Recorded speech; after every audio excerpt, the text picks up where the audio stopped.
구박하는 시어머니보다 말리는 시누이가 더 얄밉다 하는 말이 있습니다. 예로부터 시누이와 올케 사이는 모든 인간관계 속에서 가장 예민하고 또 어려운, 마치 시한폭탄과 같은 것이었습니다. 소설과 드라마에서 천편일률적으로 이 관계를 험악하게 그리고 있습니다. 물론 다 그런 것은 아니지만 보편적으로 또 그런 관계를 우리가 시인할 수밖에 없겠습니다. 요즘에 그 풍속도가 좀 달라지고 있습니다만은, 그러나 이 시누이와 또 올케의 그 미묘한 상호 관계, 또 그 뿌리 감정, 이런 것들을 우리가 지금도 또 공감할 수가 있습니다. 어느 성도님의 이야기인데, 시누이인 그녀와 그 올케 사이는 참 아름답습니다. 관계가 참 좋은데요, 물론 친자매처럼 그렇게 마음까지 다 터놓고 지내는 사이는 아닙니다만은, 그러나 올케가 있는 앞에서나 없는 곳에서나 항상 그 올케를 칭찬해요. 부정하는 그런 말이 없습니다. 그리고 친정 부모 앞에서나 또 형제 자매 앞에서 올케를 이렇게 세워주는 그런 모습입니다. 사람이 다 실수가 있고 다 허점이 있는데, 그러나 이분은 그 올케를 그렇게 인정해주고 또 세워주는 그런 모습을 보게 됩니다. 그 올케가 그걸 모르겠습니까? 알죠. 그러니까 고마워하고 감사하고 또 그 시누이를 존경한다는 그런 말입니다. 정말 훈훈한 모습이 아닐 수 없습니다. 아름다운 그 마음이 가니까 또 아름다운 응답이 오는 그런 모습이죠. 가는 말이 고와야 오는 말이 곱다. 너무 잘 알고 있는 말입니다. 마찬가지로 가는 마음이 고와야지 오는 마음이 고운 법이 아니겠습니까? 거친 말과 곱지 않는 말을 뿌리면 결국 그 열매를 내가 거둬들이게 되는 것이죠. 그리고 자기에게 돌아오는 것이 그렇게 좋은 결과가 아닐 것입니다. 그리고 사람들로부터 이 거친 말과 또 좋지 않는 말을 뿌리고 다닌다면 그 인정을 받지 못해요. 그리고 존경을 받지를 못합니다. 오늘 본문에서 예수님께서 들려주시는 그 말씀인데요, 산상수훈이라고 하죠. 이 산상수훈을 산상보훈이라고도 합니다. 이 보훈이라는 것은 보배로운 교훈, 이런 뜻이죠. 정말 귀한 말씀이에요. 그리고 정말 보배와 같은 것을 넘어서 보배와 비교할 수 없는 정말 귀한 주님의 말씀입니다. 오늘 이 말씀에 우리의 마음과 귀를 열었으면 좋겠습니다. 그래서 우리의 삶에 아름다운 것들, 좋은 것들이 안겼으면 좋겠습니다.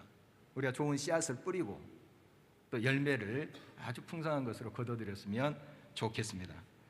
우리가 좋은 것을 받으려면 먼저 남을 비판하지 말아야 한다고 예수님께서 말씀하고 계십니다. 예수님께서 비판하지 말라고 하심은 말을 함부로 하지 말라 하는 뜻이 담겨져 있습니다. 말 한마디가 사람을 살리기도 하고 죽이기도 합니다. 칼보다 더 위력적인 것이 말이지요. 다시 한번 나눕니다. 칼은 우리 몸을 상하게 하지만 말은 더 근본적인 우리의 마음을 무너뜨리는 거죠. 죽이는 것입니다. 그래서 이 말의 이력이 얼마나 큰지 우리가 잘 알고 있습니다. 칼도 잘 사용하면 사람을 살리는 수술칼이 되죠. 그러나 잘못 사용하면 사람을 죽이는 흉기가 되는 것입니다. 완벽하게 의로운 사람이 없기 때문에 우리가 그에게서 비판거리를 찾으려면 얼마든지 찾을 수 있어요. 조사하면 다 나오죠.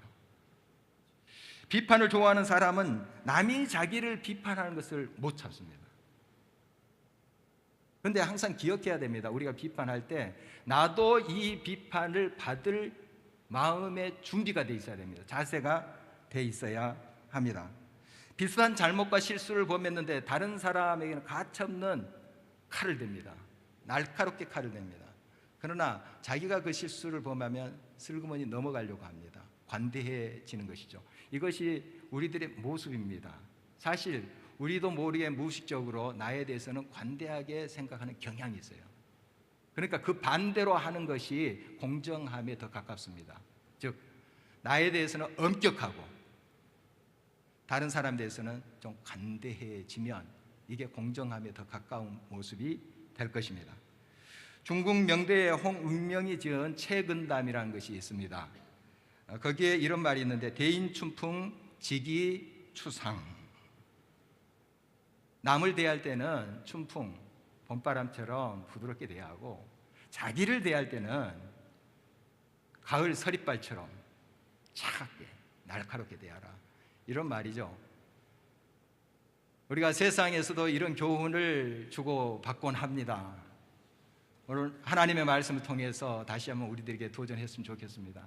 나에 대해서는 엄격하고 더 정확한 잣대를 대고 다른 사람에 대해서는 좀 어떤 것은 넘어가기도 하고 쓰다듬고 돌아가기도 하고 이러면 좋겠습니다. 우리가 마음으로부터 존경하는 사람들, 그런 사람들의 특징이 있어요. 바로 자기 자신에 대해서 엄격하지만 다른 사람에 대해서는 너그러운 사람들이에요. 반대로 그릇이 작은 사람, 자기에게는 관대해요. 다른 사람한테 엄격하게 하는 모양새입니다. 비판하지 말라고 하시면 옳고 그름을 분별하지 말라, 이렇게 뜻하신 것이 아닙니다.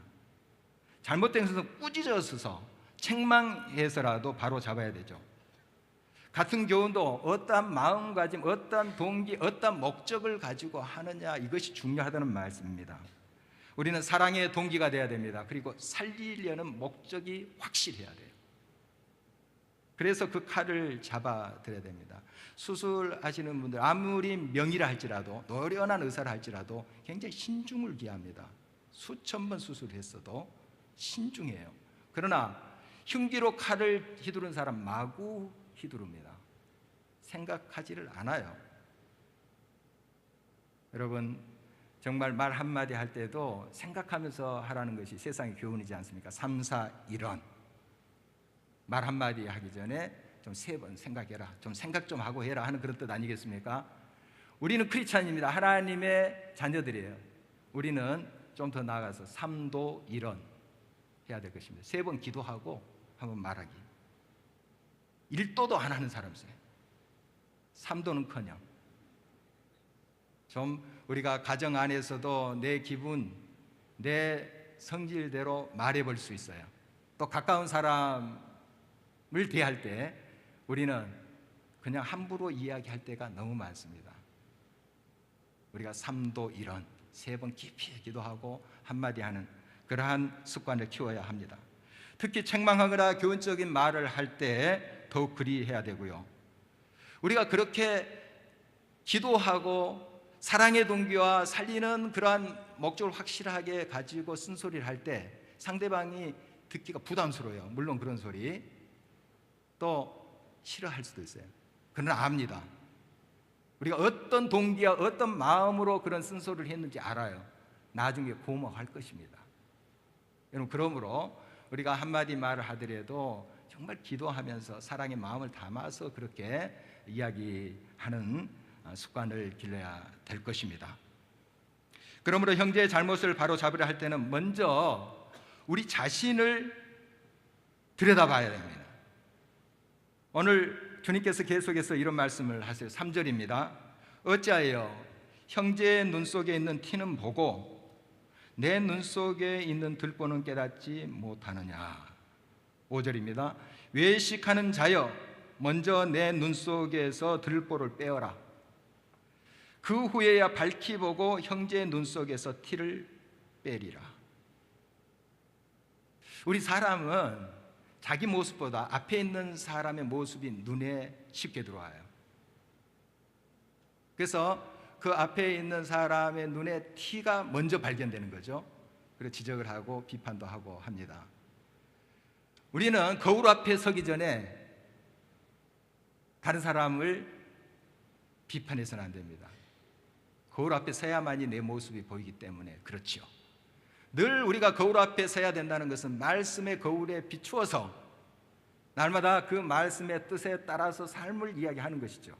그래서 날마다 하나님의 말씀을 묵상하자 함은 먼저 나를 돌아보자 하는 것입니다. 그래서 나를 살피고 나는 내 눈 속에 티 들보는 없는가? 그게 있다면 하나님께 고백하고 그 들보를 빼고 그리고 형제의 눈 속에 있는 티를 빼는 거죠. 오늘 성경 말씀은 형제의 눈 속에 있는 티는 빼지 마라 이렇게 말씀하고 있지 않아요. 형제의 눈 속에 있는 티를 빼라. 그런데 내 눈 속에 있는 들보부터 빼라 이런 말씀이잖아요. 형제를 향해서 충고하고 교훈하고 하는 것이 틀렸다는 것이 아니에요. 형제 눈 속에 있는 티를 빼줘야죠. 그러나 내 눈 속을 먼저 살펴라 하는 것이죠. 그것 없이 형제의 눈 속에 있는 티를 먼저 지적하고 빼려고 하지 말라. 바로 그렇게 하는 자는 외식하는 자다. 외식이란 말은 겉을 번드르하게 꾸미는 것을 말하는 것이죠. 마치 예수님이 지적했던 서기관과 바리새인들의 모습이에요. 그들의 삶은 굉장히 경건하게 보였습니다. 거룩하게 보였죠. 그리고 노력도 많이 했어요. 성경 말씀도 많이 안 것 같고요. 그러나 예수님께서 외식하는 자들아 회칠한 무덤아 하면서 그들을 꾸짖고 있는 것이 무엇입니까? 그 말씀을 묵상하고 말씀 앞에 나아갈 때 그 말씀에 먼저 자기를 비춰봐야 되죠. 자기 속의 깊은 곳에 있는 그까지 비춰보고 그것을 주님 앞에 내놓고 그 들보를 빼지 않고 그 말씀을 가지고 다른 사람 비추는 거예요. 너 봐, 잘못됐잖아. 정죄하는 거예요. 이게 잘못된 거예요. 이게 외식입니다. 이것이 신바리새인적인 태도인 것이죠. 여러분, 항상 우리 자신을 먼저 살펴야 됩니다. 우리 가정 안에서도 정말 이것을 주의해야 될 것입니다. 우리가 앞에 있는 사람이 먼저 눈앞에 들어오니까 그의 허물과 잘못이 먼저 발견되는 거잖아요. 그래서 지적하고 쉽게 말을 우리가 함으로써 더 깊은 상처를 주는 경우가 많습니다. 먼저 우리 자신을 살펴야 됩니다. 늘 말씀 앞에 우리는 우리 자신을 먼저 살피고 나는 하나님 앞에 바로 서 있는가 하는 것을 늘 점검해야 될 것입니다. 시편 1편, 2편의 시인은 그런 고백을 하죠. 복 있는 사람은 이 하나님의 율법의 말씀을 즐거워하면서 그 말씀을 주야로 묵상하는 사람이다. 이렇게 말하고 있습니다. 우리 삶 속에 복이 넘쳐나고 하나님의 좋은 것으로 채워지는 그 방법이 하나님 말씀의 빛 앞에 나를 비춰보는 거예요. 늘. 그리고 나를 비우는 것이죠. 먼저 내 그릇을 준비하는 것이죠. 그러면 하나님이 복을 주시지 않겠어요? 그 그릇에 풍성한 은혜로 좋은 것으로 함께 하신다는 것입니다. 그래서 우리가 말씀을 묵상할 때 뭔가 깨달음이 와요. 그럼 이것 좀 내 아내한테 써먹어야지. 내 남편한테 이 말씀 가지고 써먹어야지. 또 우리 목사들은 이거 설교에 또 써먹어야지. 이런 생각부터 드는 것이죠. 경계해야 됩니다. 말씀 앞에 나를 먼저 비춰야 돼요. 나를 써먹어야지 보다도 이 말씀과 내가 하나 되는 것이 더 중요해요. 그 말씀에 내가 들어가야 돼요. 그럴 때 그게 하나님의 복의 통로가 되는 것이죠. 복과 좋은 것이 우리에게 채워지는 그러한 길인 것이죠. 오늘 좀 문자 좀 씁니다. 노노의 일용공에 나오는 이야기라고 합니다. 공자에게 제자인 자공이 이런 질문을 했어요. 제가 평생 동안 실천해야 될 말 한마디가 무엇입니까? 했더니 공자가 이런 대답을 했답니다. 선이라. 이 선은 용서할 때 그 서자입니다. 헤아린다 하는 것이죠. 공감해라. 상대의 입장에서 생각해라 하는 것인데 풀어서 이렇게 이야기를 하고 있습니다. 기소불역 물시어인이라. 즉 자기가 하고 싶지 않은 것을 다른 사람에게 시키지 말아야 한다. 이런 뜻이죠. 자기가 이런 말, 비판을 듣고 싶지 아니하면 비판하지 말아야죠. 자기가 하고 싶지 않은 걸 다른 사람에게 시키는 그것은 정말 잘못된 태도일 것입니다. 참 좋은 교훈인데 우리 예수님은 오늘 본문을 통해서 더 적극적으로 우리들에게 도전하고 계세요. 남에게 대접받고 싶은 대로 너희가 대접해라. 좋은 말을 듣고 싶은가? 좋은 말로 해라. 좋은 마음이 돌아오기를 바라는가? 좋은 마음을 써라. 이런 말씀이죠. 이것을 황금률이라 합니다. 얼마나 귀한 말씀인데 그런 또 제목이 붙었을까요?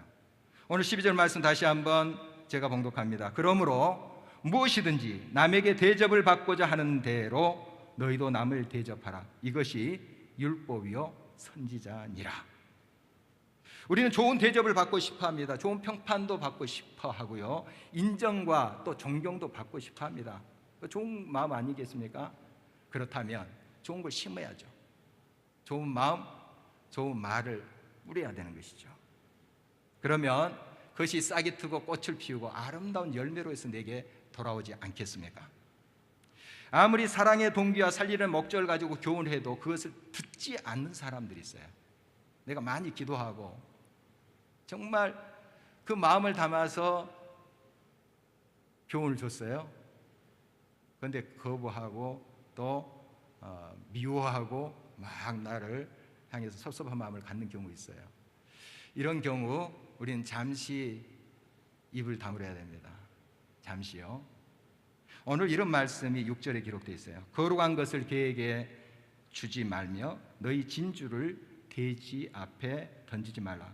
그들이 그것을 발로 밟고 돌이켜 너희를 찢어 상하게 할까 염려하라.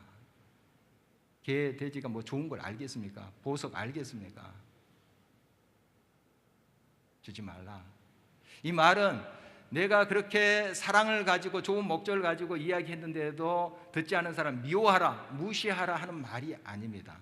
예수님 그렇게 가르치시지 않았어요. 일단 우리가 입을 다물고 그 영혼을 위해서 기도해야 돼요.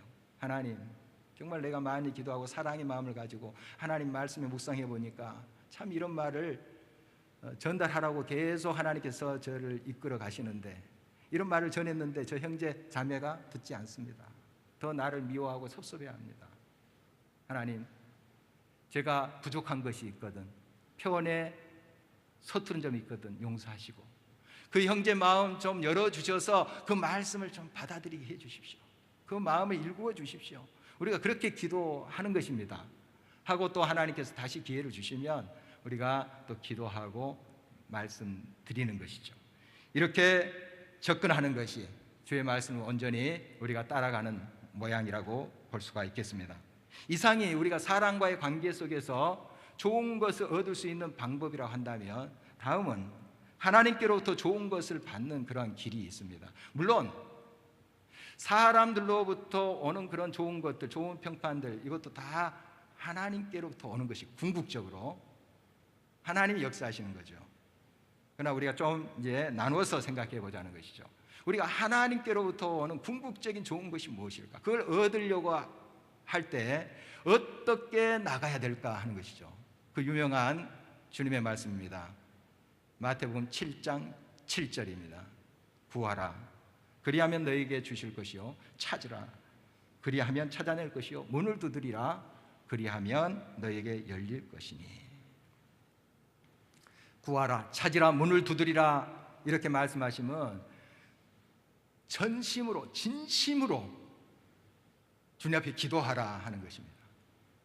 믿음을 가지고 주님을 온전히 신뢰함으로 기도하라 하는 것입니다. 믿음으로 기도할 때 하나님 반드시 응답하십니다. 믿음의 기도는 역사하는 힘이 큽니다. 여러분, 믿음의 반대가 뭔 줄 아세요? 의심이죠. 믿지 않는 거, 의심. 의심하는 사람들의 두드러진 특징이 있어요. 염려하는 것입니다. 염려하는 거예요. 물론 이 세상에 여러 염려거리들이 있어요. 문제들이 있습니다. 그러나 하나님께서는 계속해서 우리들에게 도전하십니다. 그 염려에 사로잡히지 말아라 말씀하세요. 그 염려 있지만 그게 삶의 또 구체적인 우리의 현장이잖아요. 우리가 짊어져야 됩니다. 그러나 우리 힘으로 다 짊어질 수가 없는 거 우리가 알잖아요. 그래서 나를 바라봐라, 나를 믿어라, 내게 맡겨라, 모든 염려 내게 맡겨라, 이렇게 말씀하신 거죠. 그러니까 그 말씀대로 우리가 염려거리가 있지만 그 염려를 부둥켜 안고 내가 그걸 붙잡고 있는 것이 아니라 주님께 맡겨버리는, 이게 기도입니다. 이게 믿음이에요. 믿음입니다. 우리 삶에 고질적인 질병이 있어요. 지난주 새벽기도 때도 나눴지만 염증이 있어요. 염증. 이게 뭔 줄 아세요? 걱근염이에요. 들어보셨나요? 걱근염. 걱정, 근심, 염려. 달고 살아요. 달고. 이게 우리의 마음도 무너뜨리고 우리의 정서도 무너뜨리고 우리의 육체까지 무너뜨리는 아주 흉악한 거예요. 걱근염. 여러분, 하나님 앞에 이것을 온전히 드러내고 고백해야 되는 것입니다. 그래서 오늘 마태복음 7장이 본문인데 그 앞에 6장이 어떤 말씀이 있어요? 예수님께서 이런 말씀하시잖아요. 저 공중의 새를 봐라. 뭐 씨를 뿌리냐? 그들이 뭐 추수하냐? 근데 하늘 아버지께서 다 먹이고 기르시지 않느냐? 왜 염려하냐? 저 백합화를 한번 봐라. 얼마나 아름다우냐? 솔로몬이 입은 옷보다 더 멋지지 않느냐? 내가 다 너희들 먹이고 입힌다. 왜 염려하냐? 먼저 그의 나라와 의를 구하라. 다 주신다 말씀하시잖아요. 염려하지 말라는 거예요. 나를 믿으라 하는 말씀이죠. 우리 주님은 지금도 그렇게 도전하십니다. 걱정, 근심, 염려,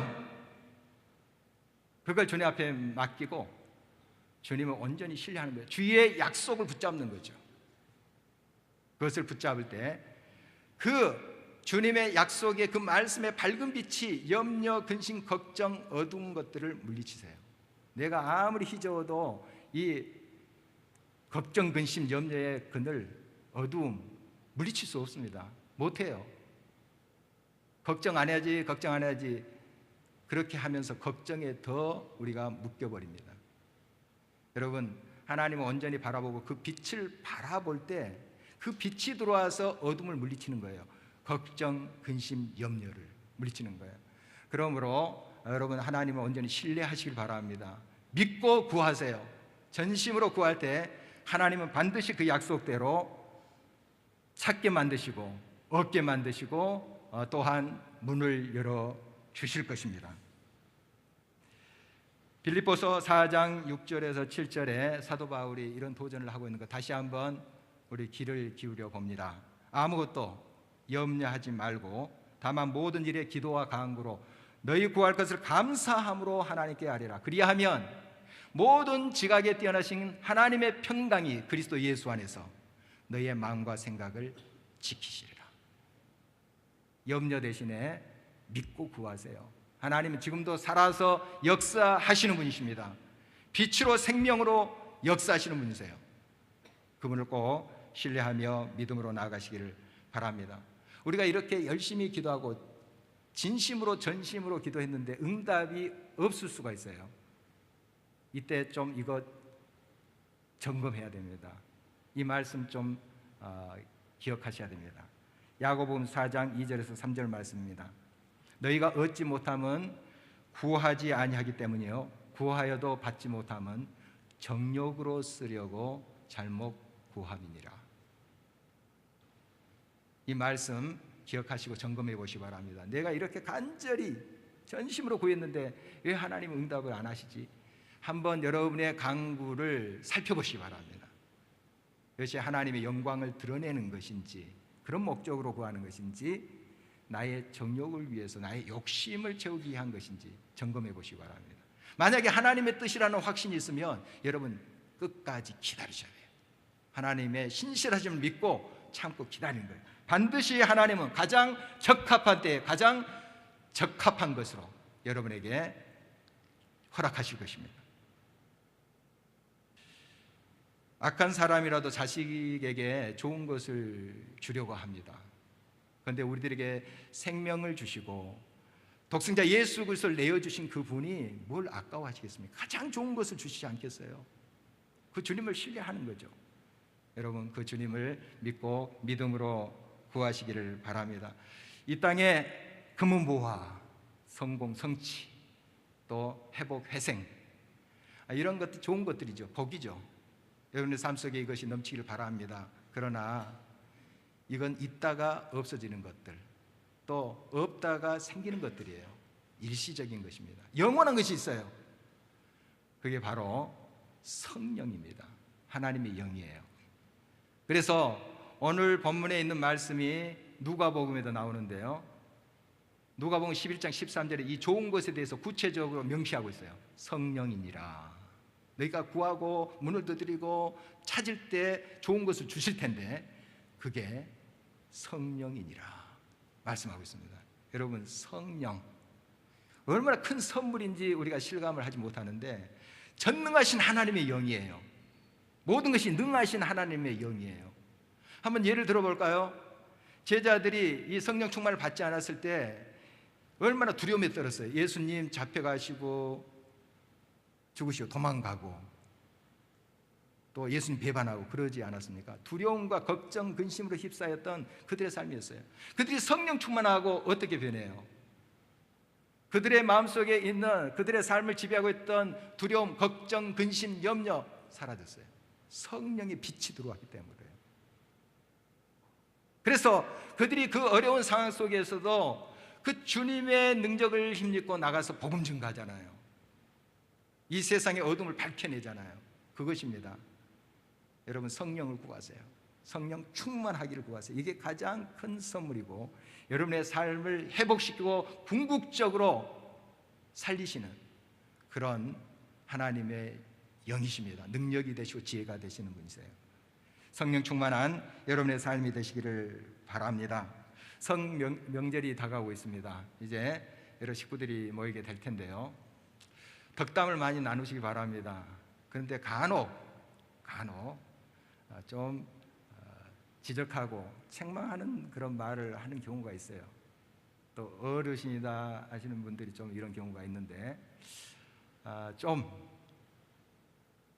1년에 이렇게 한두 차례 모이는 거잖아요. 명절에 좀 그래도 좀 이렇게 감사하면서 덕담을 나눴으면 좋겠어요.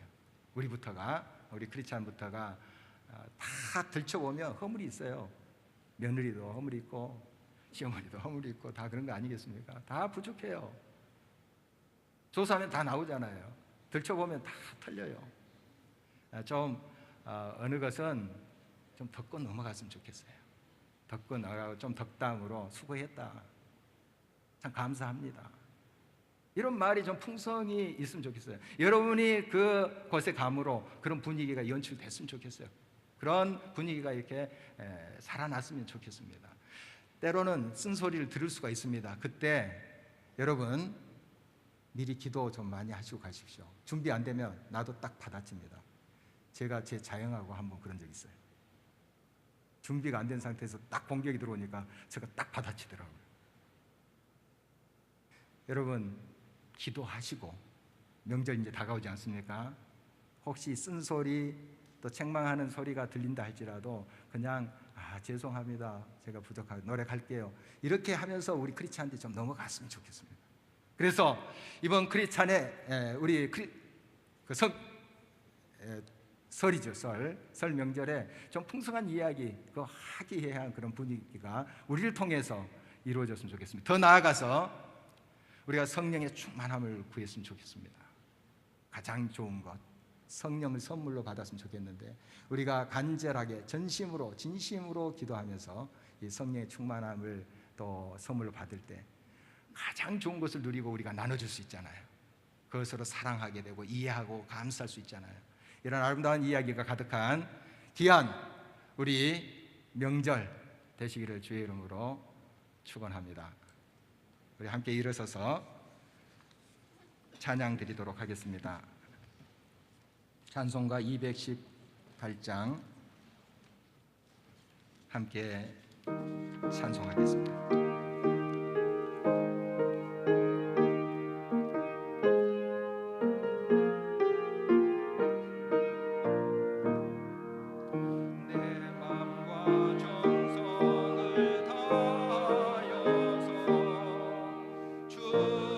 너의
하나님은 사랑이십니다.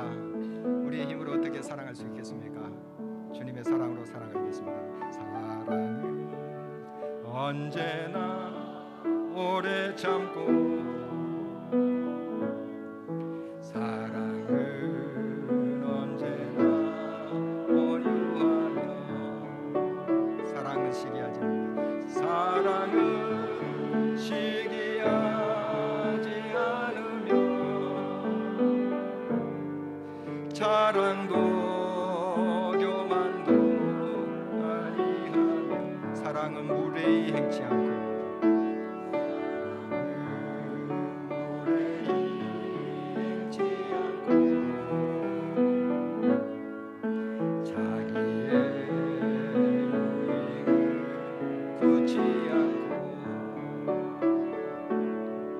사랑은 성내지 아니하며, 진리와 함께 기뻐하며, 사랑은 모든 것 감싸주고, 바라고 믿고 참아내며,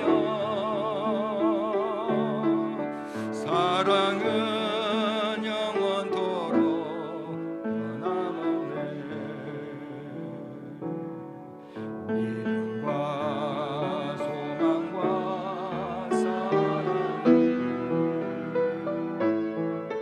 이 세상 끝까지 영원하며,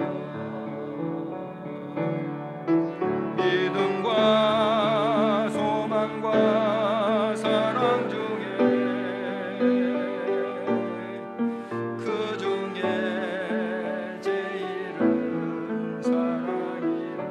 사랑은 모든 것 감싸주고, 사랑은